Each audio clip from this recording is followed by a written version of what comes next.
I was listening to a young brother I know, very, very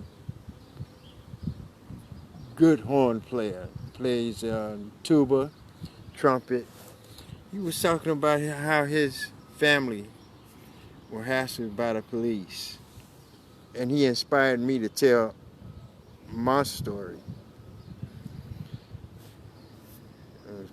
I was, 26, 27 years old, single parent. I had custody of my daughter.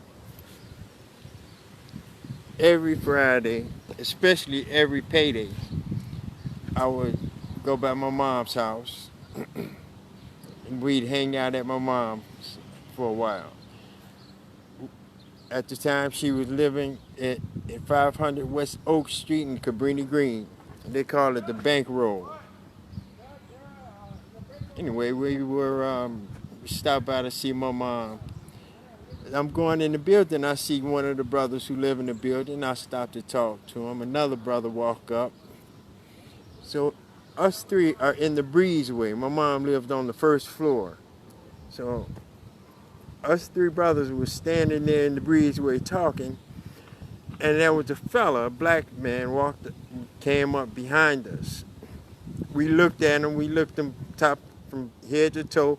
He looked like a decent brother. Wasn't a gangbanger, but didn't look like he was on nothing. So we turned back to our conversation. Minute or less, he pulled a pistol, said, everybody against the wall. I look at him. I just got paid, got my paycheck in my pocket. Well, got the cash in my pocket. I'm thinking, oh no, I'm not getting ready to get stuck up. At least I'm gonna make it difficult for him, which probably was a dumb idea in the first place. But I'm not gonna do it. Not this easy. I make a move towards the steps to make a break for the building, make a break out of the building. As I get ready to turn the corner, I see the white guy coming up. I look at the white guy, I look back at the brother. I look at his shoes, and something about his shoes made me realize that this was a police. At that time, I got back, I came back into the building and assumed the position. Hands on the wall, feet spread apart. I said, and I probably shouldn't have, but I said, God damn, man, why the fuck didn't you say you the motherfucking police?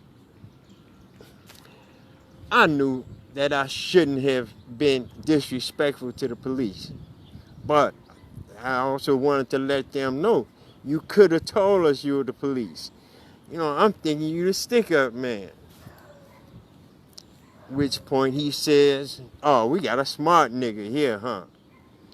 I said, no, I'm just saying, you could have said you were the police. After he searched us, he put me back on the wall.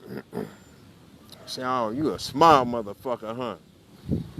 I got quiet. He slapped me upside the head a couple of times, knocked my glasses off, stomped my glasses. You know, I said something or other, why are you fucking with me like this? Oh, you the motherfucking smart motherfucker, huh? I'm just being a man, you dig? I mean, I'm just being a man. You say something to me, I'm gonna respond. Well, I guess that was the wrong thing to do, because he pulled a pistol out of his ankle and asked me, oh, do you have a license for this? I just said, oh, come on, man. Anyway, he put me in cuffs. And if you know anything about Cabrini or the projects for that matter, because I understand that there was a small satellite police station in the Robert Taylor homes also. There was a small satellite police station in Cabrini. He had me in cuffs, So we walking from 500 West Oak Street over to 365 West Oak, where the satellite police station is at. We got to walk past Jenner School. Oh, we're on Oak Street, walking past Jenner School on one side, the row house on the other side. While we're walking, he's shooting the gun up in the air. He telling me about the different charges that or the different laws that I broke, such as resisting arrest,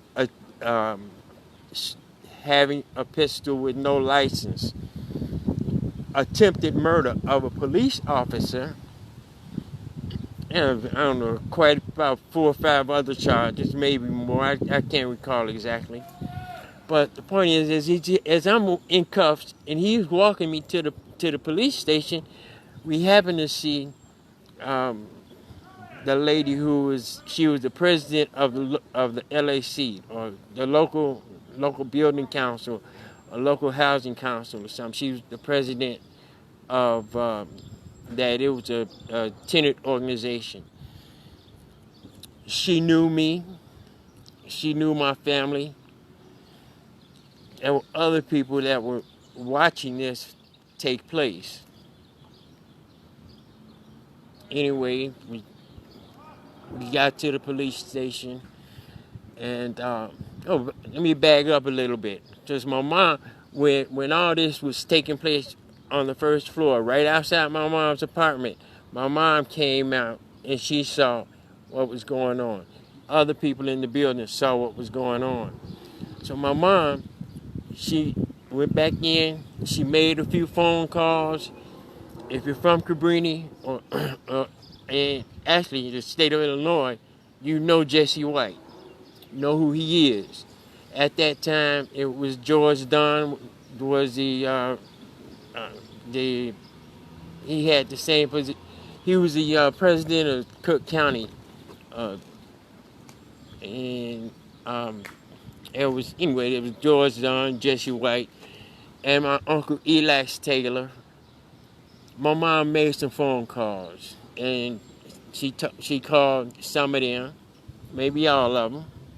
The point is, by the time we went from the satellite police station to the 18th district on Chicago Avenue, someone had called on my behalf. Instead of coming around through the back door where they usually bring the prisoners in, we went through the front door on Chicago Avenue. As we were coming in, passing the desk, the service desk, they asked, "Oh, is that Taylor? Is that the Taylor from over in Cabrini?" You said, "Yeah, that's him. Come on over here." Mind you, I have the most serious charge is attempt murder of a police officer. They had me walk over to the desk, sign my name for an I-bond for attempt murder of a police officer. I signed the I-bond and left.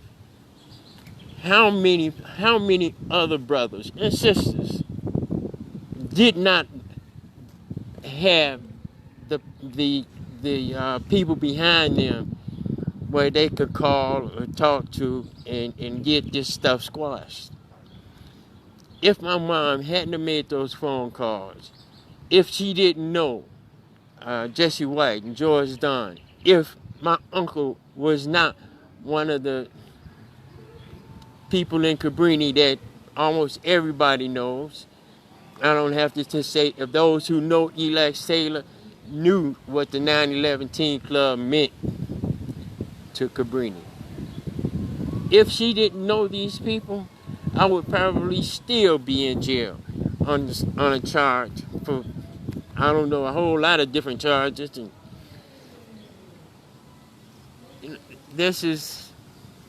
this happened. I'm 63 years old now, but this happened when I was 26. I would have still been in. I probably would be in jail, or maybe I'd been served 30 years or 40 years. But how many people are still locked up for something they didn't do? Just because the cop has the authority to do what they do. There's one guy, Lee Harris. I'm not a big fan of Lee's, but Lee Harris, who was too friendly with the police back in the day, too friendly, he is still locked up for a murder that he didn't do. He was trying to snitch on somebody. The police were his buddies back in the day. But because they didn't have the shooter, they didn't have the person who committed the crime, but they did have Lee. They had Lee, who was always so fast, in such a hurry to help the police. They said, oh, well, in their vernacular, one nigga just as good as another.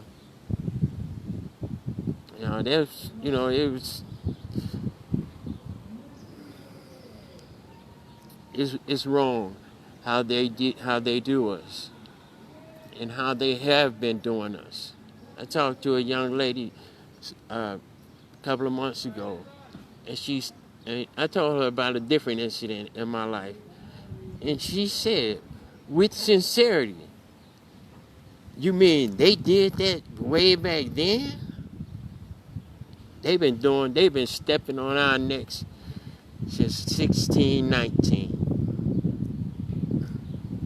Decimated 93% of the Native Americans. Native Americans, they didn't have enough room, or they couldn't bury the bodies fast enough, so the bodies would lay out in the open. That's where the Hollywood came up with the depiction of putting dead Indians on a platform up above the earth, up above the ground. Then was it?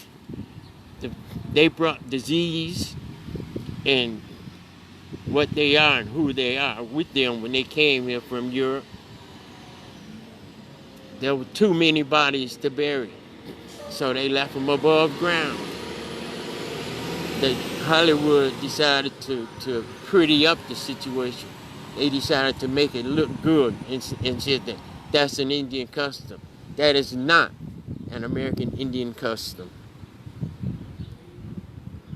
Anyway, this brother, the tuba player, suggested that, hey, if something like that should have happened to you, let it be known. Tell your story and my black story.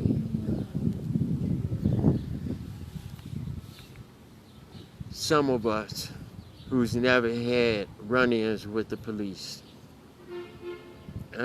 that's a good thing. But I think most of us have had run-ins with the police.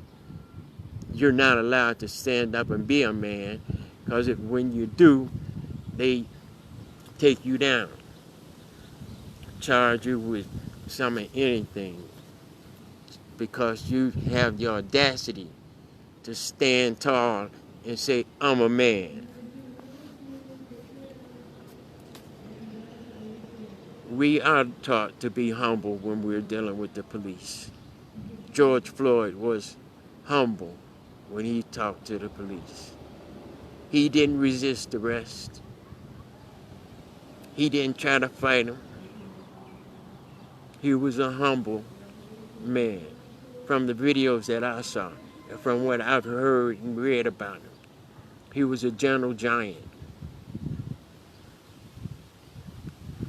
But these people are so afraid of us. They are so afraid of us that they, in their words, want to err on the side of caution. Anyway,